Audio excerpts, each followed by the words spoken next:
Hello students, welcome to Shweta Yadav Tutorials. Please like and subscribe my channel and hit bell icon for more updates.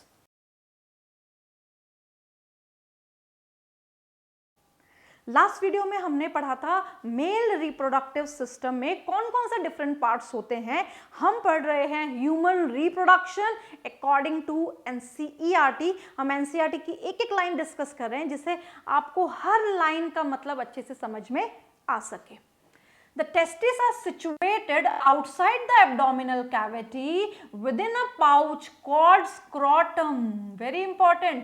Testis कहाँ पे located है? एक pouch में located है और इस पाउच को हम बोलते हैं स्क्रोटम या scrotal sac. The scrotum helps in maintaining the low temperature of the testes 2 to 2.5 degrees lower than the normal internal body temperature. ये जो स्क्रोटम है, मान लीजिए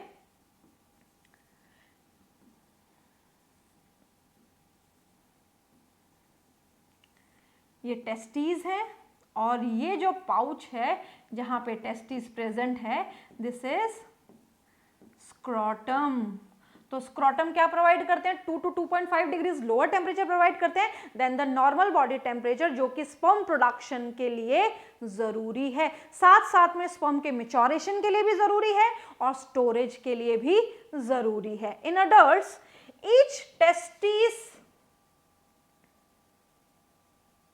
In adult, each testis is oval in shape with a length of about 4 to 5 centimeter and a width of about 2 to 3 centimeter. पहले इस line को समझने से पहले यहाँ की डिटेलिंग ढंग से कर लेते हैं। अब क्वेश्चन ये है कि जब एक बच्चा पैदा होने वाला होता है, या हम ये कह सकते हैं कि प्रायर टू बर्थ जो टेस्टिस हैं वो कहाँ पे लोकेटेड होते हैं? Prior to birth testis located होते हैं एब्डोमिनल रीजन में, and just after the birth और prior to the birth they descend into the scrotum. Birth के पहले, कुछ समय पहले या बर्थ के समय ये कहाँ पे आते हैं? स्क्रोटम में भेजे जाते हैं। They descend into the scrotum. By the way, if the testis fail to descend into the scrotum, अगर टेस्टिस नहीं आए स्क्रोटम में, तो यहाँ पे क्या होगा कि जब बच्चा पैदा होगा तो वहां पे स्क्रोटम तो होंगे बट उसमें टेस्टिस नहीं होगा। तो इस कंडीशन को क्या बोलते हैं? इस कंडीशन को बोलते हैं क्रिप्टोरकाइडिज्म। क्रिप्टोरकाइडिज्म, इस कंडीशन को बोला जाता है cryptorchidism. What is cryptorchidism? The testis fail to descend into the scrotum. बच्चे को डॉक्टर को दिखाया जाता है, डॉक्टर बोलते हैं कि भाई 2 महीने का वेट करो, 3 महीने का वेट करो, फिर भी नहीं आते टेस्टिस, तो यहाँ पे एक ऑपरेशन करना पड़ता है टेस्टिस को लाने के लिए, एंड दिस ऑपरेशन और the process is known as ऑर्किडोपैक्सी।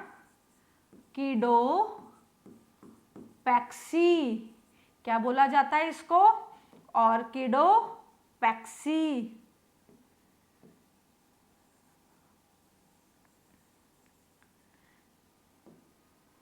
This condition is orchidopexy और ऑर्कियोपैक्सी। अब यहां पे क्या है कि अगर टेस्टिस एब्डोमेन में ही रह गए तो ऑपरेट करके लाए जाएंगे। जब टेस्टिस नीचे आ जाते हैं स्क्रोटम में, तो यहाँ पे एक कैनाल के सहायता से आते हैं। इस कैनाल को बोला जाता है इंग्विनल कैनाल, और the inguinal canal is the path through which testis descend into the scrotum, और जिससे टेस्टिस हैंग होते हैं, जिससे टेस्टिस हैंग होते हैं स्क्रोटम में। इंग्विनल कैनाल के रास्ते से तो आते हैं but they are hanging with the help of spermatic cord. किससे हैंग होते हैं? स्पर्मेटिक कॉर्ड से हैंग होते हैं। इस स्पर्मेटिक कॉर्ड में ब्लड वेसल्स होती हैं, यानी कि आर्टरी होती है, वेन होती है, नर्व होती है, लिम्फेटिक सप्लाई होती है। केवल इंग्यूनियल कैनाल से आने के लिए स्पर्मेटिक कॉर्ड का रास्ता ही यहाँ पे प्रेजेंट होता है, बाकी पूरा रास्ता इंग्यूनियल कैनाल का भर दिया जाता है कनेक्टिव टिश्यू के द्वारा। केवल इंग्यूनियल कैनाल से जो स्पर्मेटिक कॉर्ड टेस्टिस को लेके आ रही है, उनको हैंग कर रही है, केवल वही कॉर्ड की जगह यहाँ पे रहती है, बाकी सारा रास्ता कनेक्टिव टिश्यू से भर दिया जाता है। बाय चांस ये रास्ता ना भरे, कनेक्टिव टिश्यू इसको ना फिल करें, तो क्या होगा कि जो इंटेस्टाइन के इन्वेजिनेशन है वो इंग्यूनियल कैनाल के अंदर आएंगे। जब एक ऑर्गन दूसरे ऑर्गन की जगह लेता है तो उस कंडीशन को बोला जाता है हर्निया।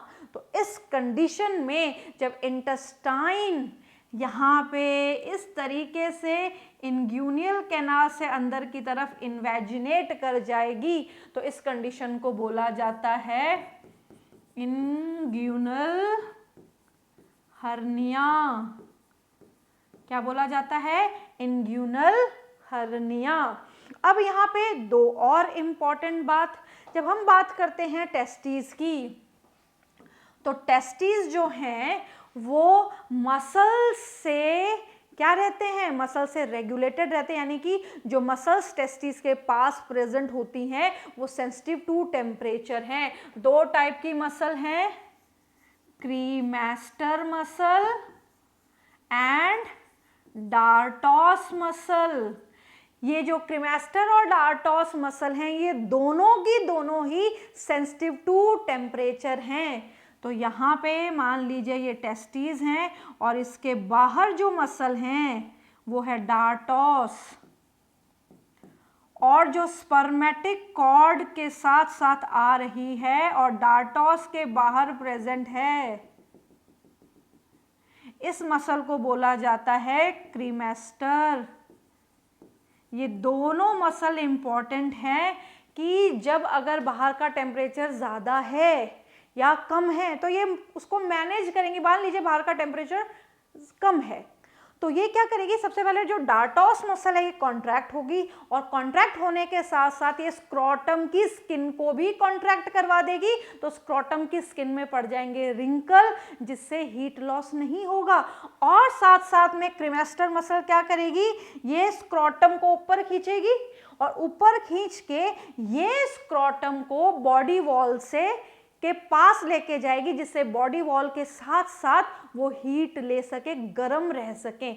और जब गर्मियां होंगी तो काम उल्टा होगा, और किस तरीके का होगा कि यहाँ पे ये रिलैक्स होंगी। इसको रिलैक्सेशन में क्या होगा, जो रिंकल्स यहाँ पे प्रेजेंट थे सर्दियों में वो रिंकल्स नॉर्मल हो जाएंगे।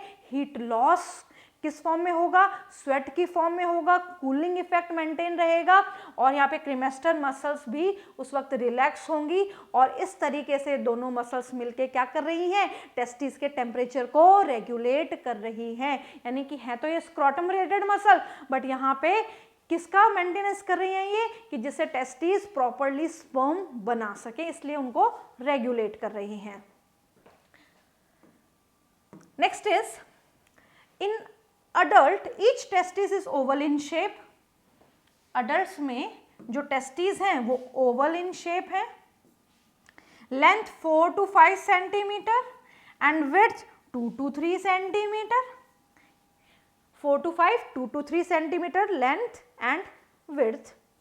Covered by a dense covering, testis has about 250 compartments called testicular lobules. Each lobule contain 3 highly coiled seminiferous tubules in which sperms are produced. Each seminiferous tubule is lined on its side by 2 types of cell called male germ cells and the Sertoli cells. तो ये दोनों चीजें हमें करनी है। तो सबसे पहले हम यहाँ डायग्राम बना लेते हैं, और डायग्राम हम बनाते हैं टेस्टिस का। तो ध्यान से समझिएगा, ये टेस्टिस है। टेस्टिस जो है उसमें 3 कोट्स होते हैं। ये यहाँ पे हम 3 कोट बनाते हैं। तो यहाँ पे केवल 2 कोट ही इंपॉर्टेंट है। पहला कवरिंग ट्यूनिका वेजिनालिस, दूसरा कोड जो है टेस्टिस में अंदर जाके और टेस्टिस को कंपार्टमेंट्स में डिवाइड कर देता है। इस तरीके से अंदर जाके ये टेस्टिस को किस में डिवाइड कर देता है, कंपार्टमेंट्स में डिवाइड करता है। तो जो लेयर टेस्टिस को कंपार्टमेंट्स में डिवाइड करती है उसको हम कहते हैं ट्यूनिका एल्ब्यूजिनिया। ट्यूनिका एल्ब्यूजिनिया अंदर वाली, ट्यूनिका वेजिनालिस में बाहर की पेराइटल, अंदर की विसरल, और दोनों के बीच में कैविटी। बट हमारे लिए कौन सी इंपॉर्टेंट है, tunica albuginea. Tunica albuginea testis को डिवाइड कर देती है किसमें, टेस्टिक्यूलर लोब्यूल्स में। किसमें डिवाइड कर देती है, टेस्टिक्यूलर लोब्यूल्स में। और टेस्टिक्यूलर लोब्यूल्स में, एक टेस्टिक्यूलर लोब्यूल में, टेस्टिक्यूलर लोब्यूल कितने हैं पहले तो ये ध्यान जान ले, 200 to 250 टेस्टिक्यूलर लोब्यूल्स हैं। और इन टेस्टिक्यूलर लोब्यूल्स में एक सिंगल टेस्टिक्यूलर लोब्यूल में 2 से 3 सेमिनिफेरस टिब्यूल्स प्रेजेंट हैं। 2 से 3 क्या प्रेजेंट है, सेमिनिफेरस टिब्यूल्स। ये रहे सेमिनिफेरस टिब्यूल्स। तो ये क्या बनाए हमने, seminiferous tubules. What are seminiferous tubules? Structural and functional unit of testes. 2 से 3 एक सिंगल में। ये क्या बनाएंगी, ये बनाएंगी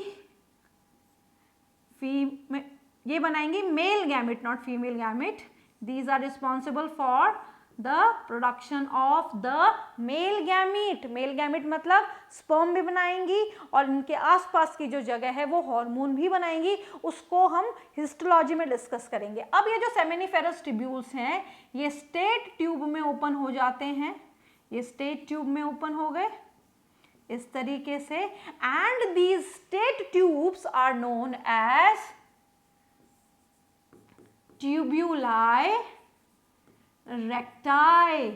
ये स्टेट ट्यूब क्या है, ट्यूब्यूलाई रेक्टाई हैं। और ये स्टेट ट्यूब फिर से नेटवर्क ऑफ ट्यूब में, यहाँ पे फिर से एक नेटवर्क ऑफ ट्यूब बन जाता है और इस नेटवर्क ऑफ ट्यूब को हम बोलते हैं रीटी टेस्टीज। ये रीटी टेस्टीज में आगे जाके ओपन हो गए ट्यूब्यूलाई रेक्टाई। और ये जो रीटी टेस्टीज हैं फिर से स्टेट ट्यूब्स में ओपन हुए। ये फिर से स्टेट ट्यूब्स में ओपन हो गए और स्टेट ट्यूब्स में ओपन होने के बाद इन्होंने फिर से यहाँ पे अपने पाथ कॉमन किए और पाथ कॉमन करके हाईली कॉन्वोल्यूटेड स्ट्रक्चर बना लिया। इस हाईली कॉन्वोल्यूटेड स्ट्रक्चर को बोला जाता है एपिडिडाइमिस। तो इस तरीके से ये ओपन हुए। इसको सबसे पहले हम लिख लेते हैं। ये क्या है, ये है वास इफरेंशिया। ये क्या है, वास इफरेंशिया। वास इफरेंशिया ओपन होता है, वास इफरेंशिया ओपन होता है एपिडिडाइमिस। एपिडिडाइमिस में 3 पार्ट हैं। This is कैप्यूट epididymis, this is corpus epididymis, and this is chorda epididymis. Chorda का मतलब पूंछ, कॉर्पस का मतलब बॉडी,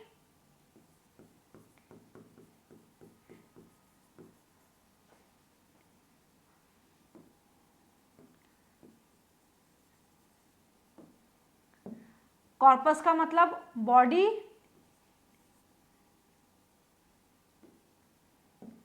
एपिडिडाइमिस। ओके, कॉर्पस का मतलब बॉडी एंड कैपिट का मतलब हेड। कैपिट का मतलब हेड। तो 3 टाइप का एपिडिडाइमिस हो गया। तो स्पर्म बनते कहाँ पे हैं? स्पर्म बनते हैं सेमिनिफेरस ट्यूब्यूल में। यहां से स्पर्म बन के कहाँ जाते हैं? यहां से स्पर्म बन के जाते हैं स्टेट ट्यूब में, दैट इज ट्यूब्यूलाई रेक्टाई। फिर यहां से जाते हैं रीटी टेस्टिस में जो नेटवर्क है। उसके बाद में फिर स्टेट ट्यूब्स में जाते हैं और स्टेट ट्यूब्स को बोला जाता है वासा एफ्रेंशिया। उसके बाद में एपिडिडाइमिस में जाते हैं। तो एपिडिडाइमिस में, फोर कैपिट में, फिर कॉर्पस में और फिर कॉर्डा में। तो इस तरीके से ये पूरा का पूरा टेस्टिस का क्रॉस सेक्शन हमने देखा कि जो स्पर्म है उसका पाथवे कहाँ से कहाँ पे जा रहा है।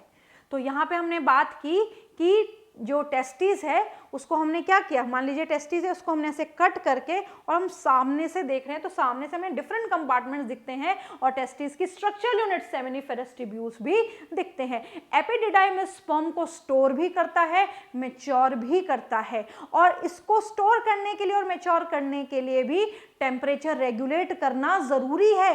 और इसका टेम्परेचर रेगुलेट कौन करता है? स्क्रोटम ही करता है। टेस्टिस को और एपिडिडाइमिस को एक साथ बोला जाता है testicles. They are collectively known as testicles. Next आता है, each seminiferous tubule is lined on its inside by 2 types of cell, यानी कि सेमिनिफेरस ट्यूब्यूल के अंदर 2 प्रकार की सेल्स होती हैं। इनका डिस्कशन हम नेक्स्ट वीडियो में करेंगे। और हम पढ़ रहे हैं एनसीईआरटी, बहुत ध्यान से पढ़ें क्योंकि हर लाइन पे क्वेश्चन है यहाँ पे, तो हर चीज को समझ के हमें डिस्कस करना है।